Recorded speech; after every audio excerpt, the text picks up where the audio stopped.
Right now, millions of grown adults are screaming at TVs over a game they have absolutely zero control over.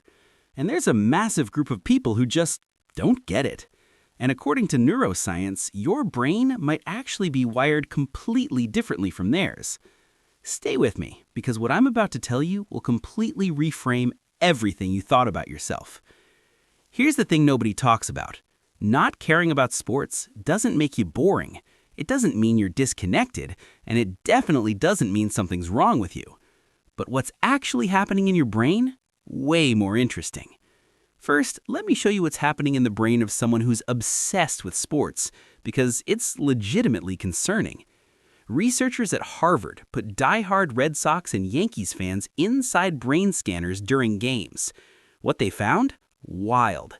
Every time their team scored, there was a massive dopamine surge in the ventral striatum. Now, here's where it gets crazy. That's the exact same brain region that lights up during gambling. The same one. Dr. Mina Sakara, who ran this study, said their brains were responding as if they were actually playing. But they weren't. They were sitting in a tube watching strangers throw a ball. And it gets weirder. Your brain has these things called mirror neurons. When you watch someone do something, these neurons fire as if you're doing it. So when sports fans watch games, their brain literally thinks they're competing. University of Chicago researchers proved this. Hockey players watching hockey, their motor cortex activates. Their brain is simulating the movements. Think about that. But here's the kicker, and this is what makes it so addictive. It's not the winning, it's the uncertainty. A Cambridge neuroscientist named Wolfram Schultz discovered that your brain releases way more dopamine when rewards are unpredictable. Every play, every possession, every moment could change everything. Random reinforcement, it's the exact same mechanism that makes slot machines effective. Your brain gets hooked on the possibility, not the payoff. Wait, there's more. Sports fandom triggers oxytocin, the bonding hormone. The same chemical that makes you love your actual family. For thousands of years, being part of a tribe meant survival. Sports teams hijack that ancient wiring. Your brain literally processes your team as your clan. These millionaire athletes who don't know you exist, your brain thinks they're your tribe. Wild, right? And here's something that sounds fake but isn't.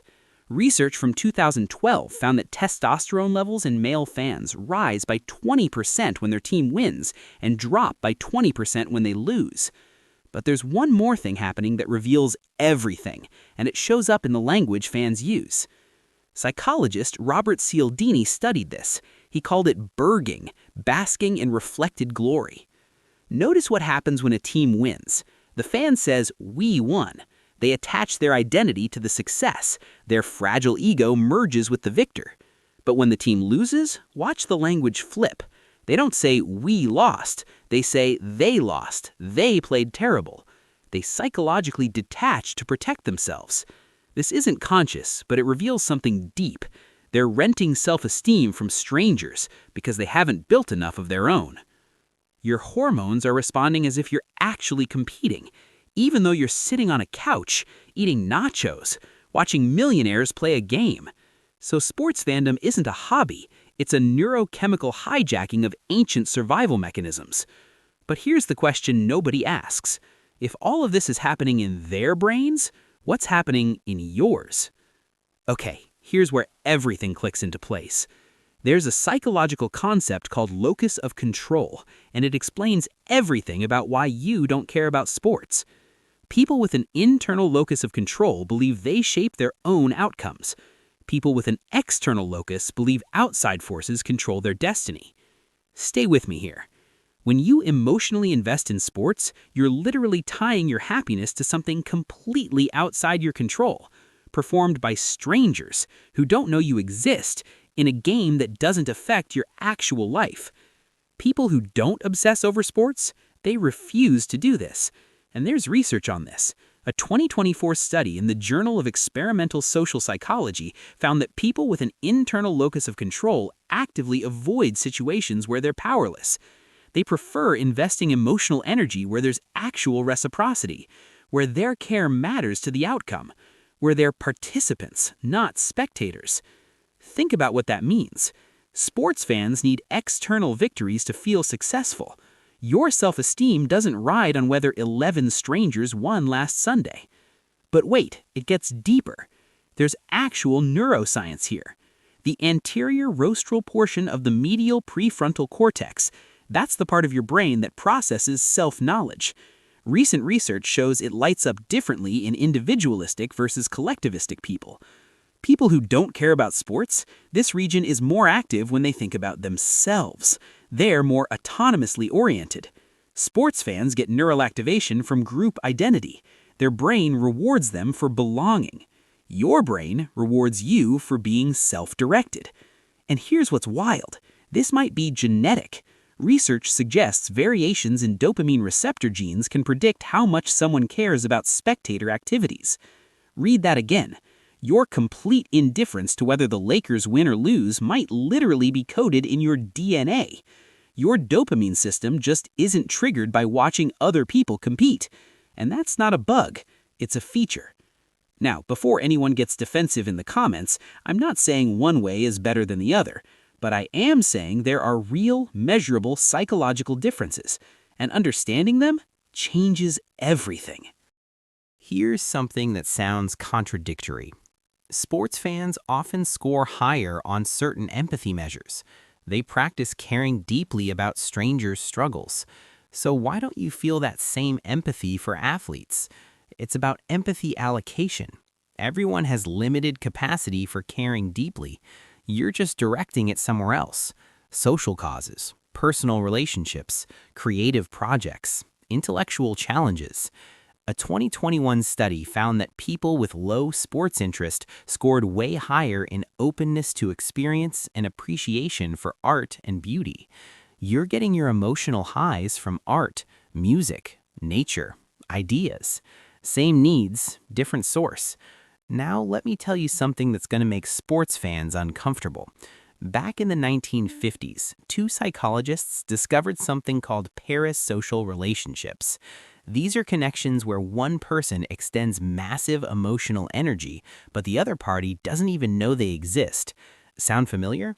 Sports fandom is essentially a massive parasocial relationship. You care deeply about these athletes. You know their stats, their struggles, their comeback stories. They have no idea you exist. High-agency people refuse to play this game. They invest emotional energy where there's actual reciprocity, where they're participants, not spectators. Psychologist Mihaly Csikszentmihalyi studied what he called flow states, those moments of complete absorption where time disappears. He found you can achieve flow through countless activities. For some people, it's watching sports. For others, it's literally anything where they have actual control. See the difference? And here's the uncomfortable truth nobody talks about. The average NFL fan spends 11 hours per week consuming football content, watching other people play a game. That doesn't sound like much until you zoom out. That's 572 hours per year. Over a 20-year adult life, that is 10,000 hours. Malcolm Gladwell famously defined 10,000 hours as the threshold for world-class mastery. You know what you could master in 572 hours per year? A new language, an instrument, a business. High-agency people understand opportunity cost. Time and mental energy are finite. Every hour spent on someone else's game is an hour not spent on your own. Research from the University of Pennsylvania shows that internal locus of control predicts higher goal achievement. When you believe your actions determine outcomes, you're more likely to take action. Makes sense, right? When you're waiting for a team to win so you can feel good, that's external validation. That's giving away your agency. And once you see it, you can't unsee it. Here's something that blew my mind. A 2012 study looked at Spanish soccer fans during the World Cup. Even when Spain won, their cortisol levels, the stress hormone, were elevated throughout. They were stressed because they had no control. The outcome was entirely in someone else's hands. High-agency people don't willingly put themselves in situations where they're powerless. It goes against their wiring. But here's the part that explains so much. It comes down to how you experience meaning. Sports fans find meaning in narrative, the underdog story, the comeback, the dynasty. It's compelling because it's unpredictable, real drama with genuine stakes, even if those stakes don't affect their actual life. People who don't care about sports find that randomness meaningless, and they think, why would I emotionally invest in an outcome I can't control? They're not wrong, but neither are sports fans. It's just two different approaches to the human need for story. One group finds epic narrative in a championship run. The other finds it in a novel, a relationship, a creative project, a breakthrough. Now here's where I need to call some of you out, because simply not watching sports doesn't automatically make you high agency. In fact, you might be falling into a much more dangerous trap. There's a subset of people who think they're high agency, but they're actually just intellectual spectators. They mock the sports fan for screaming at the TV about a game, but then they spend 4 hours a day screaming at strangers on Twitter about politics. They obsess over political drama, tech company wars, internet celebrity feuds. They know every detail of the election polls, but they haven't fixed their own finances. This is the same trap in a different costume. It's still vicarious living. If you're emotionally destroyed by an election you couldn't influence, or a merger between two tech companies you don't own, you're still a spectator. You're still letting external events dictate your internal state. You've just upgraded from sports to what I call sports for smart people. True high agency isn't determined by what you consume. It's determined by a ratio, the ratio of consumption to creation. The spectator consumes 90% and creates 10%. They're an information sink. The high agency person flips that ratio. They consume only what they can use to build. The test is simple. Did your input lead to a tangible output? If you watched a 3-hour podcast and then did nothing with it, that was just entertainment. That was just intellectual sports. The high agency mind is ruthless about this. They don't just watch the news, they make news, even if it's just in their own neighborhood. They don't just critique the movie, they write the script. They don't just analyze the market, they buy the asset. So ask yourself right now, are you building or are you just watching smarter things? Because at the end of the day, the arena doesn't care how smart the audience is. Psychologist Albert Bandura developed the concept of self-efficacy, the belief that you can accomplish tasks and achieve goals. People with high self-efficacy and internal locus of control are more resilient. They're less likely to be destabilized by negative events. When your emotional state depends on a sports team, you've surrendered that stability. When your emotional state depends on your own actions and choices, you maintain it. There's an old saying, where attention goes, energy flows. High agency people protect their attention fiercely. They don't give it away to millionaire athletes or billion-dollar sports franchises. They direct it toward things they can actually influence, things that actually improve their lives. And here's something most people miss. Your brain is plastic. When you repeatedly engage in something, you strengthen those neural pathways. Sports fans have strengthened the pathways for vicarious emotional investment. You've strengthened pathways for direct engagement, for personal mastery. This isn't judgment, it's neuroscience. You become what you repeatedly do.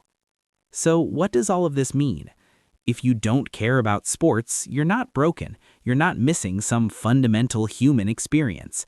Your brain's reward system, your tribal instincts, your empathy allocation, they're all calibrated differently. You have high agency. You prefer direct engagement over spectating, internal validation over external. You're not willing to surrender control of your emotional state to complete strangers playing a game. And the research backs this up. Internal locus of control, higher self-efficacy, more autonomous orientation. Theodore Roosevelt once spoke about the man in the arena, and this is your identity.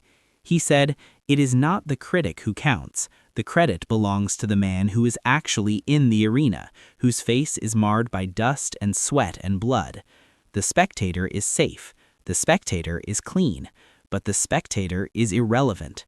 You don't obsess over sports because you don't want to be safe. You want to be in the mix. You want the risk. You want the failure. Because failure means you tried.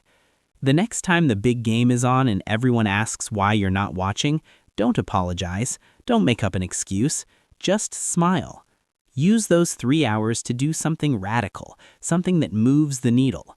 Write the first chapter, run the 5K, build the prototype.